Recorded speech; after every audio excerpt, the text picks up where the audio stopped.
ನಮಸ್ಕಾರ. ಎಜುನಿಟ್ಸ್ಗೆ ಸ್ವಾಗತ. ನಾನು ಮೃತ್ಯುಂಜಯ್ ಕಬ್ಬೂರ್.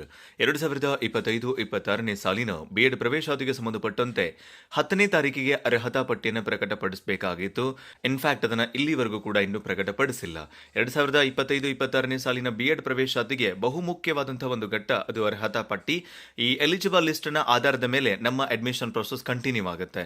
ಇನ್ ಕೇಸ್ ನಾವೇನಾದ್ರೂ ಎಲಿಜಿಬಲ್ ಲಿಸ್ಟ್ ನಲ್ಲಿ ಇದ್ವಿ ಅಂತಂದ್ರೆ ನಮ್ಮನ್ನ ಮುಂದಿನ ಹಂತಗಳಿಗೆ ಅಂದ್ರೆ ಮೆರಿಟ್ ಲಿಸ್ಟ್ ಗೆ ಕನ್ಸಿಡರ್ ಮಾಡಲಾಗುತ್ತೆ. ಜೊತೆಗೆ ಆಪ್ಷನ್ ಎಂಟ್ರಿ ಮಾಡೋದಕ್ಕೂ ಕೂಡ ನಮಗೆ ಅವಕಾಶವನ್ನು ಕೊಡಲಾಗುತ್ತೆ.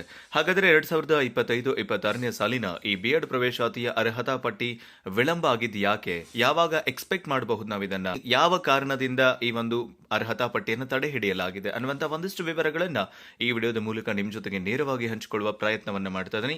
ವಿಡಿಯೋ ಸ್ಟಾರ್ಟ್ ಮಾಡೋದಕ್ಕಿಂತ ಮೊದಲು ನೀವೇನಾದ್ರೂ ಎಜು ನೀಡ್ಸ್ಗೆ ಹೊಸಬರಾಗಿದ್ರೆ ಅಥವಾ ಇನ್ನೂವರೆಗೂ ಸಬ್ಸ್ಕ್ರೈಬ್ ಮಾಡ್ಕೊಂಡಿಲ್ಲ ಅಂತಾದ್ರೆ ಸಬ್ಸ್ಕ್ರೈಬ್ ಆಗೋದನ್ನ ಮರಿಬೇಡಿ ಮತ್ತು ಮುಂದಿನ ಎಲ್ಲ ಅಪ್ಡೇಟ್ಸ್ಗಳಿಗಾಗಿ ನೋಟಿಫಿಕೇಶನ್ ಬೆಲ್ ಒತ್ತಿ ಆಲ್ ಅಂತ ಸೆಲೆಕ್ಟ್ ಮಾಡಿ.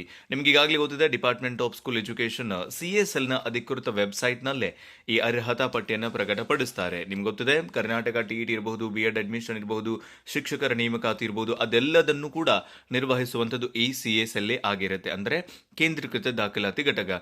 ಸೊ ಕೇಂದ್ರೀಕೃತ ದಾಖಲಾತಿ ಘಟಕದ ವ್ಯಾಪ್ತಿನಲ್ಲಿ department of school education BEd ನ ವೇಳಾಪಟ್ಟಿಯ ಪ್ರಕಾರ 10ನೇ ತಾರೀಕಿಗೆ ಅರ್ಹತಾ ಪಟ್ಟಿಯನ್ನು ಪ್ರಕಟಪಡಿಸಬೇಕಾಗಿತ್ತು. 11 ಮತ್ತು 12ನೇ ತಾರೀಕಿಗೆ ಆಪ್ಷನ್ ಎಂಟ್ರಿಯನ್ನ ಮಾಡೋದಕ್ಕೂ ಮತ್ತು ಅಬ್ಜೆಕ್ಷನ್ ಸಲ್ಲಿಸೋದಕ್ಕೂ ಕೂಡ ಅವಕಾಶವನ್ನ ಕೊಡಬೇಕಾಗಿತ್ತು. ಇನ್ಫ್ಯಾಕ್ಟ್ ಈಗ ಡಿಪಾರ್ಟ್ಮೆಂಟ್ ಕಡೆಯಿಂದ ಯಾವುದೇ ಮುನ್ಸೂಚನೆ ಕೂಡ ಬಂದಿಲ್ಲ ವಿಳಂಬ ಆಗ್ತಾ ಇದೆ ಅಂತ ಹೇಳಿ. ಅವರು ಏನು ಮಾಹಿತಿಯನ್ನು ಕೂಡ ಹಂಚಿಕೊಂಡಿಲ್ಲ. ಯಾಕೆ ವಿಳಂಬ ಆಗ್ತಾ ಇದೆ ಅನ್ನೋದಕ್ಕೆ ಎರಡು ಎಕ್ಸ್ಪೆಕ್ಟೆಡ್ ರೀಸನ್ಗಳು ಅಂತಂದ್ರೆ, ಒಂದು, ಈ ವರ್ಷದ ಬಿಎಡ್ ಪ್ರವೇಶಾತಿಯ ಈ ವೇಳಾಪಟ್ಟಿನಿದೆ, ಇದು ಬಹಳ ಕ್ಲಿಷ್ಟಕರವಾಗಿದೆ. ಅವರು ಫಸ್ಟಿಗೆ ಏನು ಹೇಳಿದ್ರು ಅಂತಂದ್ರೆ, ನೀವು ಅಪ್ಲಿಕೇಶನ್ ಹಾಕಬೇಕು, ಹಾಕಿದ ಒಂದು ವಾರದಲ್ಲಿನೇ ಡಾಕ್ಯುಮೆಂಟ್ಸ್ಗಳನ್ನು ಕೂಡ ವೆರಿಫೈ ಮಾಡಿಸ್ಕೋಬೇಕು ಅಂತ ಹೇಳಿ. ಈ ಪೈಕಿ ಸಾಕಷ್ಟು ಜನ ತಮ್ಮ ಡಾಕ್ಯುಮೆಂಟ್ಸ್ಗಳನ್ನು ಇನ್ನೂ ಕೂಡ ವೆರಿಫೈ ಮಾಡಿಸ್ಕೊಂಡಿಲ್ಲ. ಕೆಲವು ಜನ ವಿಳಂಬವಾಗಿ ವೆರಿಫಿಕೇಶನ್ಗೆ ಹೋಗಿದ್ದಾರೆ. ಸೊ ಅಂತಹ ಸಂದರ್ಭದಲ್ಲಿ ಈ ಮಾಹಿತಿಯನ್ನ ಇಂದೀಕರಿಸುವಿಕೆ ಅಂತ ಕರಿತೀವಿ ನಾವು. ಅದನ್ನ ಎಡಿಟ್ ಮಾಡುವಂತದ್ದಾಗಿರಬಹುದು, ಅಪ್ಡೇಟ್ ಮಾಡುವಂತದ್ದಾಗಿರಬಹುದು, ತಡ ಆಗುತ್ತೆ.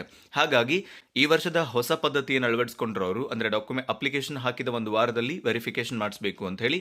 ಅದೊಂದು ರೀತಿ ಎಲ್ಲರಿಗೂ ಆತಂಕವನ್ನ ಉಂಟು ಮಾಡುದು. ಯಾವಾಗ ಹೋಗಬೇಕು, ಎಲ್ಲಿ ಹೋಗಬೇಕು ಅನ್ನುವಂತ ಸ್ಪಷ್ಟತೆ ಇಲ್ಲಾರ್ದೆ ಕೆಲವು ಜನ ಅನಿವಾರ್ಯವಾಗಿ ತಡವಾಗಿ ಹೋದ್ರು. ಹಾಗಾಗಿ ಡಿಪಾರ್ಟ್ಮೆಂಟ್ ಅಲ್ಲೂ ಕೂಡ ಸ್ವಲ್ಪ ಎಡುವುದು. ಅದರ ಜೊತೆಗೆ ಇದೇನು ಹೊಸದಲ್ಲ, ಇದೇ ವರ್ಷ ತಡ ಆಗ್ತಾ ಇದೆ ಅಂತಲ್ಲ. ನಾನ್ ಬಿಎಡ್ ಮಾಡ್ತಾ ಇದ್ದಾಗಿಂದನೂ ಕೂಡ ಅದು ವಿಳಂಬ ಆಗ್ತಾನೆ ಇದೆ. 2021ರಲ್ಲಿ ನಾನು ಬಿಎಡ್ಗೆ ಸೇರ್ಕೊಂಡೆ, 23ರಲ್ಲಿ ಪಾಸ್ ಮಾಡಿಕೊಂಡೆ. ಸೊ ಅಲ್ಲಿಂದನೂ ಕೂಡ ಅದು ಪ್ರತಿ ವರ್ಷ ವಿಳಂಬ ಆಗುತ್ತೆ. ಅಂದ್ರೆ ಅವರು ಹೇಳಿದ ಕ್ಯಾಲೆಂಡರ್ ಆಫ್ ಇವೆಂಟ್ಸ್ನ ಪ್ರಕಾರ ಇವೆಂಟ್ಗಳು ನಡೆಯೋದಿಲ್ಲ. ಅದು ನಮಗೆ ಸ್ಪಷ್ಟವಾಗಿ ಗೊತ್ತಿರಬೇಕು. ಹಾಗಾದ್ರೆ ಯಾವಾಗ ಎಕ್ಸ್ಪೆಕ್ಟ್ ಮಾಡಬಹುದು? ಇನ್ನೊಂದು 2 ಡೇಸ್ ಒಳಗೆ ನಾವು ಅದನ್ನ ಎಕ್ಸ್ಪೆಕ್ಟ್ ಮಾಡಬಹುದು. In fact department of school education ಅವ್ರು ಏನು ಹೆಲ್ಪ್ಲೈನ್ ಕೊಟ್ಟಿದ್ದಾರಲ್ಲ, 1-2-3, ಅದಕ್ಕೆ 100 ಸಲ ಕಾಲ್ ಮಾಡಿದ್ದೀನಿ ನಾನು. ಯಾವುದೇ ಪ್ರತಿಕ್ರಿಯೆ ಅಂತೂ ಅವರಿಂದ ಬರ್ತಾ ಇಲ್ಲ. ಸೊ ಉತ್ತರಿಸೋದಿಲ್ಲ ಅಂತಂದ್ರೆ ಹೆಲ್ಪ್ಲೈನ್ ಅಂತ ಹೇಳೋದಾದ್ರೂ ಯಾಕೆ, ಅದನ್ನ ಇಡೋದಾದ್ರೂ ಯಾಕೆ ಅಂತ ನಂಗೆ ಗೊತ್ತಿಲ್ಲ.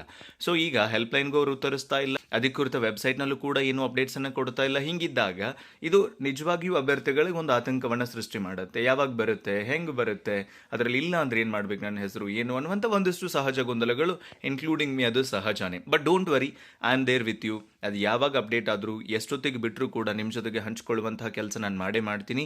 ಅದಕ್ಕೆ ಸಂಬಂಧಪಟ್ಟಂತೆ ನನ್ನ ಟೆಲಿಗ್ರಾಮ್ ಚಾನಲಲ್ಲಿ ಕೂಡ ನಾನು ನಿಮ್ಗೆ ನಿನ್ನೆ ಮೆಸೇಜ್ ಹಾಕಿದ್ದೀನಿ, ಇನ್ನೂ ಕೂಡ ಅಪ್ಡೇಟ್ ಆಗಿಲ್ಲ, ವೇಟ್ ಮಾಡಿ ಅಂತ ಹೇಳಿ.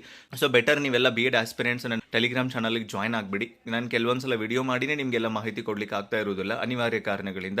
ಅವಾಗ ಅಟ್ಲೀಸ್ಟ್ ನಿಮಗೆ ಮೆಸೇಜ್ ರೂಪದಲ್ಲಿ ಆದ್ರೂ ಮಾಹಿತಿನ ತಲುಪಿಸಿರ್ತೀನಿ.